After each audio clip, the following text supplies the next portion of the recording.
Vyjadrenia generálneho prokurátora z dnešnej tlačovej besedy považujem za neprimerané a zavádzajúce. Namiesto hľadania riešení sme boli svedkami verejného spochybňovania policajného zboru. A to jednoznačne odmietam. Ak pán generálny prokurátor svoje slova myslí vážne, nemôže v jednom krátkom vystúpení označiť stav boja proti korupcii za katastrofálny a zároveň celú zodpovednosť zvaliť na policajný zbor. Dobre vie, že práve prokurátor je pánom trestného konania a že jeho podriadení prokurátori majú plné právo konať z titulu svojej funkcie vždy, keď nadobudnú podozrenia z porušenia zákona. A to aj v prípadoch korupcie.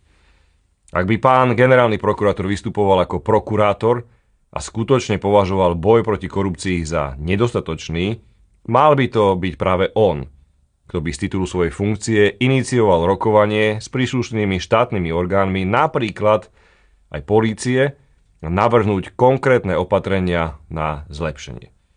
Nie je možné byť plnohodnotnou, dokonca kľúčovou súčasťou orgánov činných v trestnom konaní a zároveň zvonka kritizovať výsledky v boji proti kriminalite. Dnes však pán Žilinka prehovoril spôsobom, aký je typický skôr pre politikov. S politickým odkazom, bez overiteľných údajov a bez návrhov riešení. Nečudo, že sa jeho výrokov okamžite chytili opoziční politici, ktorí ho pred niekoľkými rokmi do funkcie generálneho prokurátora nominovali. Ak chce pán generálny prokurátor Mároš Žilinka robiť politiku, mal by to otvorene priznať. Ak chce byť kvalitným generálnym prokurátorom, musí aktívne hľadať riešenia, ako boj proti kriminalite zlepšiť. A nevyhýbať sa pritom ani vlastnej zodpovednosti, ani zodpovednosti svojich podriadených.